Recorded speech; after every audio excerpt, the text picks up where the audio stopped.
Alright, y'all. So, as more and more time passes during the 10th anniversary, I'm getting more and more used to using these brand new characters and kind of getting adjusted to how good I actually do think they are. Now, I will say very clearly with the Super Saiyan 3 GT Goku and the Super Saiyan Goku plus Vegeta, I'm very, still really feeling good about how good I feel they are.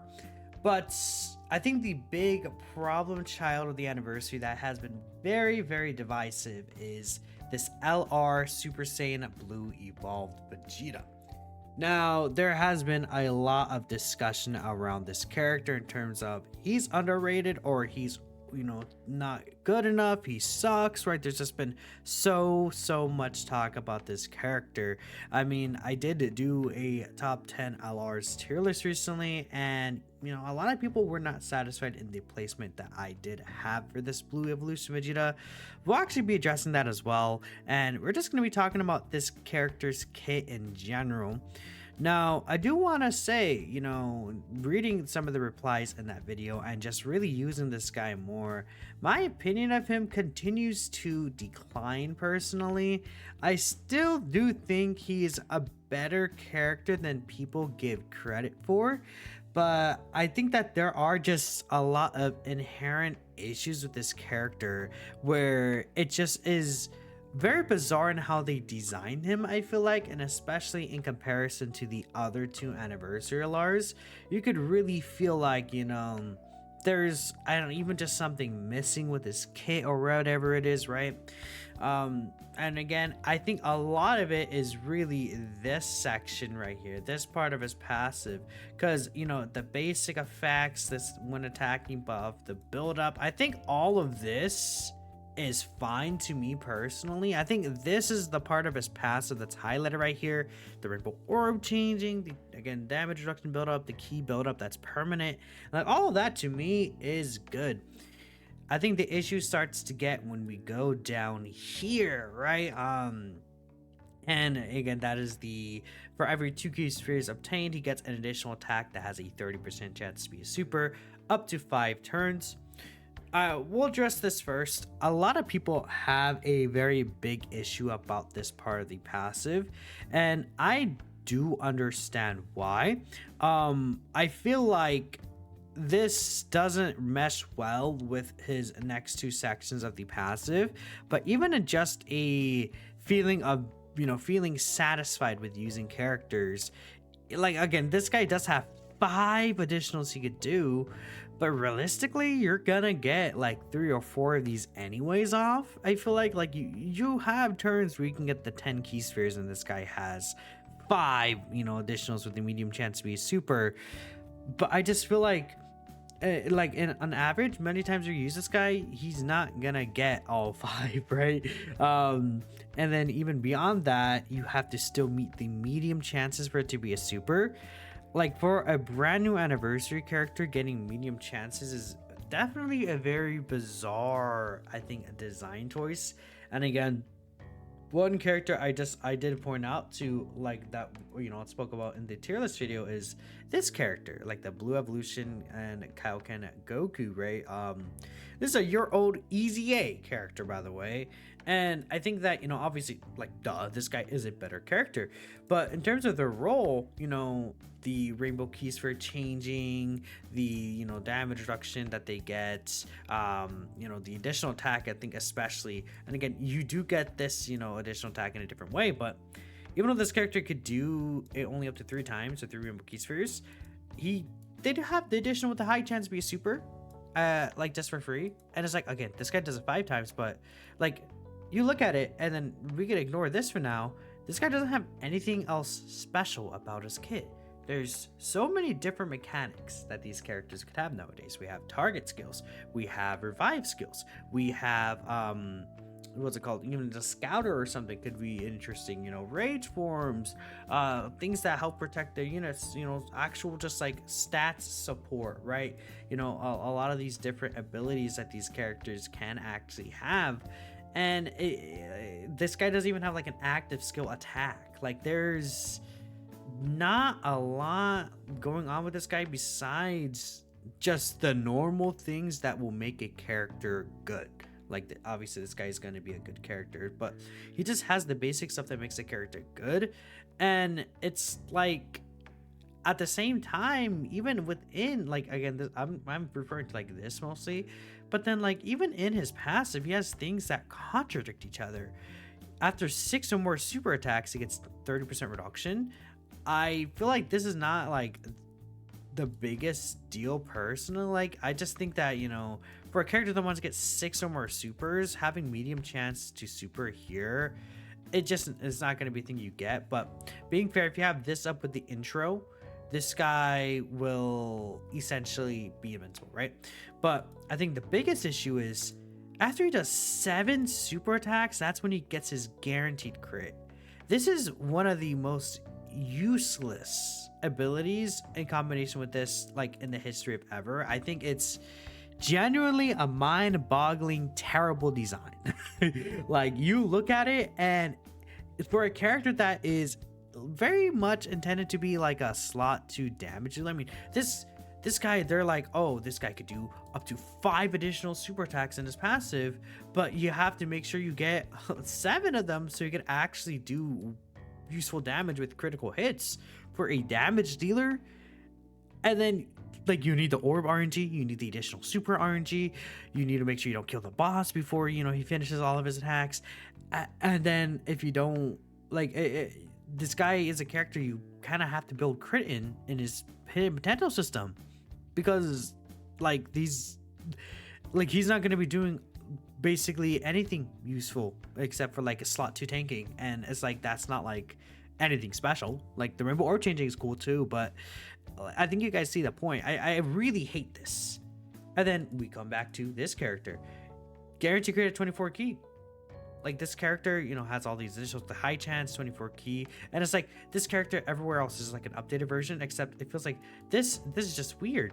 I don't see the idea of why they did this. And another thing I really don't like is by the time you get this off, his damage is going to go low anyways, because one, he's going to lose his 60% intro damage, and that's like obviously that's pretty much it. That's his biggest thing. And then even though he's stacking attack, like it's like, oh, okay, he has a unit super attack where, you know, with Goku he starts stacking attack, but it doesn't matter because the 60% attack you lose here is probably just gonna even that out. And then like I think the crits, the guaranteed crits you get, will kind of make that still overall probably, if you like do the exact numbers, it's probably gonna still be more. But if you build this guy with crit, then it doesn't really matter. And then if you don't get all these supers, these normal attacks are going to do like 0 damage. Like, I don't know. It's very bizarre, just contradictory design. I don't see what they're going with this guy. Did they get scared of him? You know, I don't know. Like,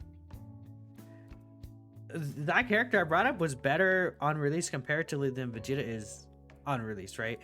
Again, Vegeta's a better character. I do want to keep that in mind. But, you know, if we're talking about around other characters, and then we can look at this guy. He got scared to carry 24 key. Like, yeah, I mean, he's not doing 5 super attacks, but this is a transforming character, and then he's supporting and everything like that. Like, he has dodge 70%. He has the giant ape form with the boss enemy super attack cancel. Again, it's like no active skill for a brand new anniversary lore. Like, I can't even think of the last character that came out without an active skill that way, which is even funnier because stacking attack, the biggest thing that this helps with is active skills, like active skill or standby skill attacks, and this guy doesn't even have that. Like, why does he not have that? You know, again, at the end of the day, maybe just didn't have time for the animations, I guess, for this guy. But if it's like a thing of like, oh, imagine like he had like a turn 5 active skill that he gets guaranteed crits, and then, you know, with all these stacking attack, he starts hitting really hard.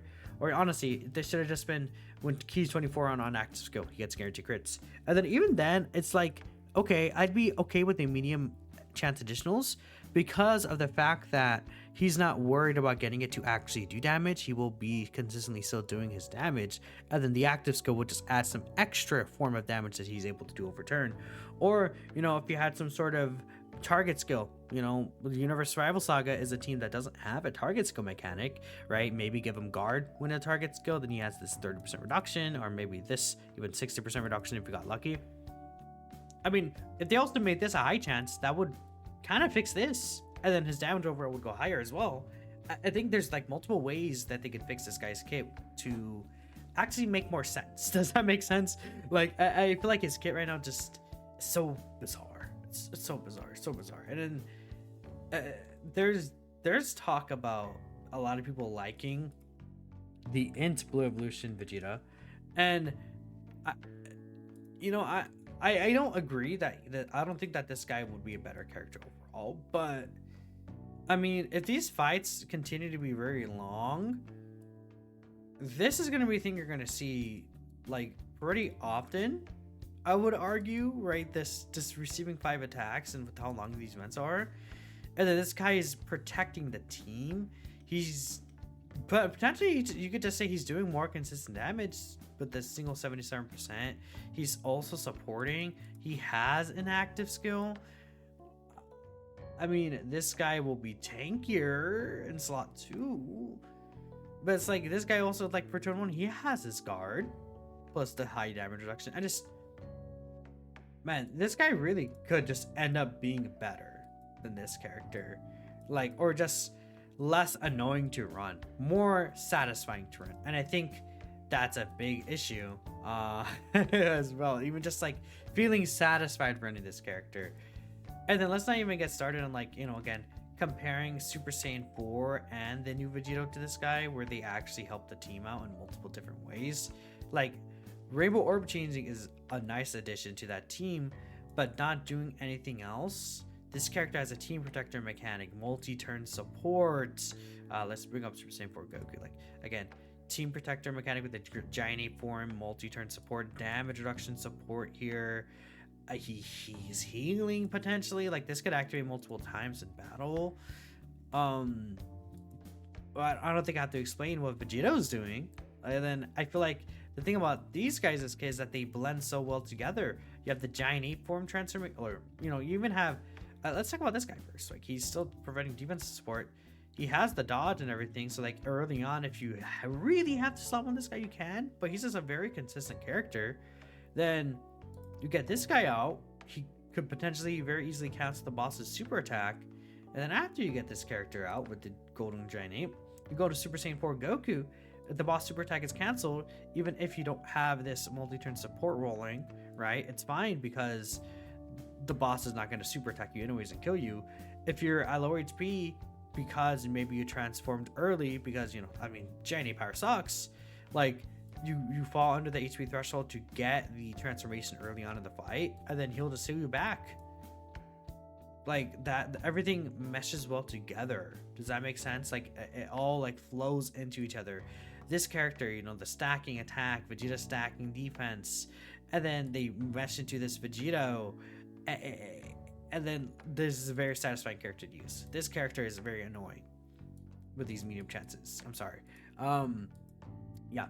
And I just feel like talking about this guy because, again, the more I use him, I really do not like his design, man. And I feel like it is important to address this because I haven't really talked about it in a video, and I think it's about time to kind of we have to lay it down here. Now, this is basically this is pretty much, I think, the tier list I made, right? If I'm not mistaken. I think, yeah. What I'm gonna do is I'm gonna amend what I did, and then I'm gonna do this. Yeah, I don't know. I mean, maybe HOUI lower or something, but I feel like these characters, again, this is like an interchangeable tier to me. These two are interchangeable, these two are interchangeable, honestly. Then I guess you could say these 4 could be interchangeable too, I guess, right? Is a thing you could do. I guess I'll do that just so that it is consistent. I think because that's how my other list was. I think I had these guys as interchangeable, which I think is fair. if you really wanted to, you could argue like these two is interchangeable. I personally like, this whatever. I mean, sure, I'll do this just because it's like I could see why someone would think Super Saiyan 4 Goku is the best character in the game. I think that this character is definitely best character in the game, though. Yeah, no, I'm just gonna we're just gonna do this. I'm just gonna change this again. I'm sorry. Yeah, no. Is this the correct layer? We'll do that. I mean, is this guy in this range of power? Sure. I mean, is there another character that I would put in here, like Tech UI range? Like Tech UI could fit in the around of this tier, I think. Int Blue Evolution Vegeta. Like again, we're talking about just Dokkan Fest exclusive LRs. Like this guy could fit in this tier. Super Saiyan Trio could fit around this level. But it's like this guy is the brand new 10th NELR, bro, and he's like, these two are up here all the way. I mean, we have characters like Buhan, man. Like, we could talk about Buhan. Like, this guy's just like, and then yeah, we won't bring up Jinebia because I haven't used Jinebia, but like Buhan is like up here. Like in this area, and then we have Glorio, who's like up there in this area. That's TURs, and it's super easy A. And then you're gonna tell me that Blue Evolution is down there? Like I almost feel like it's just they don't like test these characters. Like, yeah, no, dude, Buhan is insane, man. Oh my goodness, it's just Buhan is another character where it's like everything that he's doing is flowing so well. Just he has the end of turn and recovery, the orb changing. He's not like, oh, you have to get like a certain amount of orbs, but he's rainbow orb changing here, and he actually benefits from getting rainbow orbs. This guy doesn't. It's like he gets key spheres, right? He doesn't benefit from specifically rainbow orbs. This does help though, and this is something that I would say I like. It like flows well into it. But then he's also supporting. And it's like, okay, well, you could say the rainbow orb changing may not help the team as much because he wants to grab a lot of these orbs. Well, it's okay because he's also giving key to the entire rotation anyways. So like, even if like there's like this guy's next to an LR and the LR wants a little bit of key, that's fine. You could do that and you could save all the orbs for Buhan. Then, later on in fights, when the enemies get stronger, he gets even more key sphere changing. And then he has high damage reduction. Like everything here, just like it's super satisfying, guaranteed additional super. Like it's no RNG. Like the only RNG is the rainbow orb changing basically, and it's like everything else is something you could easily control. And even then, rainbow orb changing is very like free RNG almost. There's little you could even, well, okay, this is not random to rainbow, to be fair, this is tech to rainbow, but you can even set up the tech orbs. I've done that before. Like, especially knowing what orb is going to change. If you play the orb field smart, you may need a little bit of RNG on your side, but it's not as big of a deal as, I would say, like, getting this or meeting these medium chances, right? Glorio is another character where it's like, this guy could do, like, multiple supers and is supporting multiple turns. Like, okay, sure, he's not a slot 2 character that you keep on rotating, you have to be floating him off, but I mean, this guy also gets 80% dodge, like for free, guaranteed. This character, his damage reduction is like, you can get it, sometimes you can get like 100% reduction, some, depending on the orbs, you can get like, I don't know, 50, 60, 70% reduction, right? Which, the higher number you get, it could be really, really good. But then, like, this guy just consistently, like, additional with a high chance, additional with a great chance, guaranteed additional super, and then hidden potential stem and his own first super, and then on the first turn he has a great chance. Like, medium chances are just stupid. And then this is stupid. It just, yeah. I feel like at this point, we could look at every character on this list, and it's like their kit just flows so much better than this guy. Anyways, I'm done here. I don't know. I just feel like updating this a little bit. I mean, the thing about last thing I want to talk about in terms of like this list, I think there's so many different arguments. There's so many different things that could happen. This list is low-key just not even that important. The only reason why I did like the actual LR's tier list the other day is because I just wanted to get these guys talked about, right? At the very least, I was very confident these two, and then this guy, I even said in the video, I was like not 100% sure. And when we get new events, I mean, we could get events that will make this guy look a lot better. I kind of doubt it though. Like, I think it would be very clear where this guy could excel, but at the end of the day, it's not an issue with like how hard the bosses are. It's an issue with his own consistency as a character, and that's not going to be able to change what if a boss is different. Like, okay, if bosses are longer, this guy will get more stacking, and then he'll see the guarantee crit more often, but that doesn't change the fact that this is still inconsistent and a bad design inherently, right? And could be still taking you a long time, like turn 7 to get that off. Yeah. Let me know what y'all think though. I appreciate y'all for watching. Unfortunate Blue Evolution. Hopefully we don't get a character like this in part 2. I'll catch you guys next time. Peace out.